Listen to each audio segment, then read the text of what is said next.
Welcome to another edition of the HHC Sports Weekly. I'm Justin Soakland. The Hoosier Hills Conference has moved deep into the regular season in football, and we also crowned another conference champion in boys tennis. The Hoosier Hills Conference will also host its conference tournaments in cross country and volleyball, and the conference had 3 individuals advance to the girls golf state finals. That's a lot of action to talk about, so let's get started. Our first football game this week is Madison beating New Albany 33-25.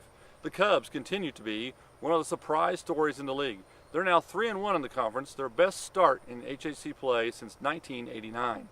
Kyle Tucker was the main star for Madison as he ran for 240 yards, which put him over 1,000 for the season, and he had 4 touchdowns. He had plenty of help from Hunter Segal with 2 field goals as Madison posted its first win over New Albany since 2009. New Albany's Zach Donan shouldered a huge load as he ran for 150 yards and threw for 279 yards and 2 touchdowns, but that still couldn't keep the Bulldogs from suffering their 3rd straight loss. Madison coach Patrick Morrison likes the toughness of his team, and that will certainly be tested this week when they battle Columbus East. The team that we got right now, a big thing I've really kind of noticed over the past couple of weeks is how mentally tough we are. Teams of the past, when things don't go our way in the game, they kind of just cash it in and kind of look towards, who do we have next week and things along that line. And this year the guys they're keeping that mental toughness and staying in the game and being focused and not giving up and playing for 48 minutes straight. This week we got Columbus East, which everybody's had their hands full with them so far this year. We're looking forward to the challenge and see how we compete against the number 1 team in the state. Columbus East rolled over Floyd Central 67-7. The Olympians, ranked number 1 in Class 4A, continued their rampage through the league. Markel Jones was too tough for the Highlanders. He ran for 244 yards and 5 touchdowns. Jones, even while he rarely plays in the second half because of East's dominance, now has 1,467 yards rushing and 23 touchdowns while averaging 13.3 yards per carry. Floyd Central didn't score until a Gary Posey touchdown run with 8:33 left.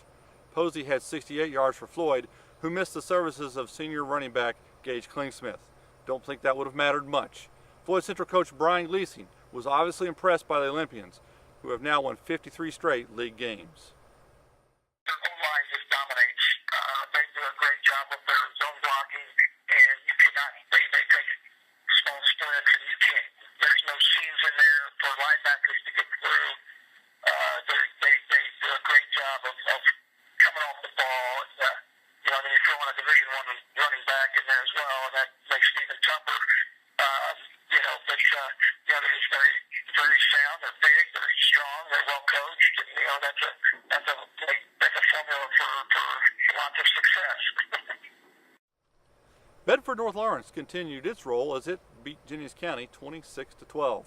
It's the other turnaround story in the league as BNL has now won its 3rd straight game. The Stars jumped on the Panthers early with 2 touchdowns in an 18-second span to start the game, thanks to an 80-yard touchdown pass and a fumble recovery on the following kickoff. BNL had difficulty running the ball against Jennings County, but Braden Tidd made up the difference as the junior quarterback threw for 260 yards and 2 touchdowns, plus he ran for another score. Connor Byram threw 2 touchdown passes for the Panthers. BNL coach Steve Weber and the Stars are headed in the right direction. Well, 3 in a row. Obviously now you've got things going in a good direction. Well, I don't know if it's a good direction, but we're definitely going the right way. Still lots of mistakes. You see in the film guys doing the wrong technique or going the wrong spots, blocking assignments. So little minor things, but they can be fixed. But definitely better than the other directions. Jennings County loaded the box, dared you to do something different besides your running game, and right. You seemed to adjust pretty well. Yeah, they did. The kids did a good job. Braden did a good job of seeing the matchups, checking the fades. Our jet game, our edge game was a lot better. So that's kind of what we've been good at. Jeffersonville defeated Providence 34-6. The number 9 ranked Red Devils continued to roll through their regular season with sophomore quarterback Cam Northern throwing for 387 yards, 4 touchdowns. Brandon Coleman caught 9 passes for 125 yards, and Chris Campbell caught 2 touchdown passes. The Red Devils improved to 6-0 for the first time since 1992, but they also had 4 turnovers, and their slow start against Providence concerned Coach Lonnie Oldham as he looked ahead to games against rival New Albany and Columbus East in the weeks to follow. I don't know what the deal is, but I mean, we obviously weren't sharp in the red zone again, and we turned the ball over too many times.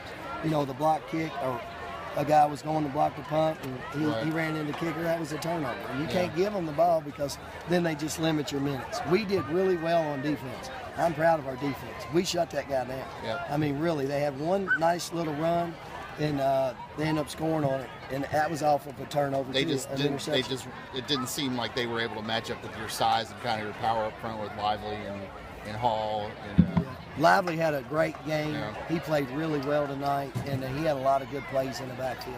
So Lively was good. Talking about down the road, you know, next week's our big rival, New Albany. They got us last year too, so we're in this middle of the stretch that we were flat, but we played well. We played well enough to In win. the Jackson County rivalry game, Brownstown thumped Seymour 75-14. The Braves, ranked number 4 in Class 3A, simply overwhelmed the Owls, scoring touchdowns on their first 9 possessions. Seymour is still struggling to rebuild. They've now lost 17 straight games, and they're allowing 55.7 points per game this season. They've also lost 4 straight to their county rivals. In other sports, the Hoosier Hills Conference produced 2 regional medalists in the girls golf state tournament. B&L's Kennedy Holtzclaw won the regional at Country Oaks in Montgomery with a 3 under 69, a new school record. Madison's Amanda Detmer won the regional at Smock Golf Course with a 2 under 70.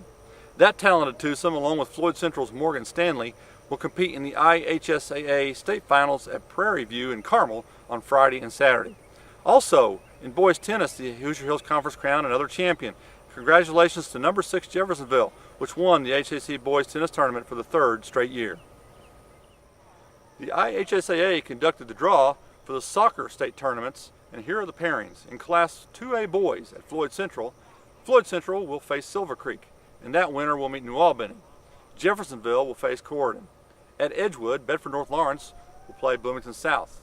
At Columbus East, Seymour will face Columbus North, and that winner will face Columbus East, and which also, by the way, won its 3rd straight league title in the Hoosier Hills Conference. And finally, at South Dearborn, Madison will meet Batesville, and that winner will play Jennings County in the semifinal.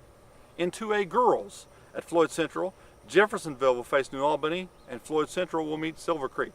At Bloomington, Bedford North Lawrence will face Edgewood. At Columbus East will be playing Scottsburg, while Seymour will face Columbus North. And at East Central, Madison will be playing South Dearborn in the 1st round, and Jennings County will be facing East Central. This week, the Hoosier Hills Conference Cross Country meets are set for Saturday in Madison, and the Floyd Central girls, ranked number 18 in the state polls, are currently coming off an impressive victory in the annual Ted Fox Memorial Invitational at B&L, a field that included number 2 Avon and number 14 Noblesville. You've got a pretty strong team, Carl. We're running good right now. Still trying to get a couple people back in shape from some summer injuries, but team's running really good and running strong right now. What about this race, and how do you think you ran it? And it gets some good competition. Yeah, good competition with Avon and Noblesville especially. Ran good today, ran a little faster than we did at Brown County, so if you can run Brown County times anywhere else, and that's good, especially when you ran on a good day up there. So yeah, times today were fast. Also on Saturday, the HHC volleyball tournament will be played at Jennings County. The favorites there are Class 4A number 7 Floyd Central and number 9 Columbus East. And in football this week on Friday night, Floyd Central, 2-4, 1-3 in the league, will be at Bedford North Lawrence, which is 3-3 and 3-1. Jennings County, 1-5 and 0-4, will visit Seymour, which is 0-6 and 0-4. Madison, 4-2 and 3-1, and will be playing at Columbus East, which is 6-0 and 4-0. So that's one of the big games in the league. And the other big game will be New Albany, which is 1-5 and 1-3, in its annual rivalry with Jeffersonville, which is 6-0 and 4-0, as both Jeff and Columbus East attempt to stay on top of the league and set up a showdown next week. That wraps up this episode of the HHC Sports Weekly. Be sure to follow us on Twitter and on Facebook. And also, we always look forward to anyone who wants to send in video or audio for the production. Until then, thanks for watching.